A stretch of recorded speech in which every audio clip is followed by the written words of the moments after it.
The next topic I want to talk about is getting user input. Just like printing something is very simple, getting input is simple as well. What we do is we simply use the input function. We have our open and close parentheses, and then we type what's known as a prompt inside of these brackets like this. Now this does need to be in a string. So what I'm going to do is I'm going to add a prompt. Say I want the user to type their name. I will do a colon, and then I will add a space between the colon and the end of the string.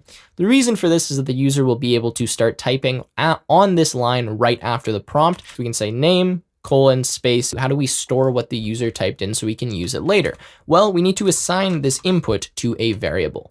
So what I'm going to do is I'm going to say name is equal to input. And now what will happen is whatever we type in will be returned to us in this statement as a string, and it will be assigned to this variable name.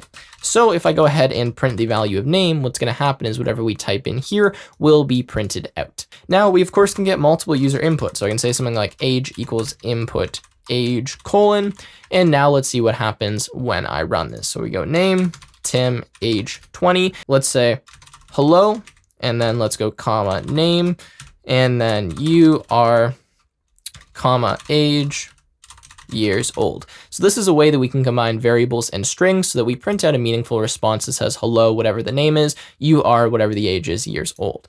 All right, so that is it for input.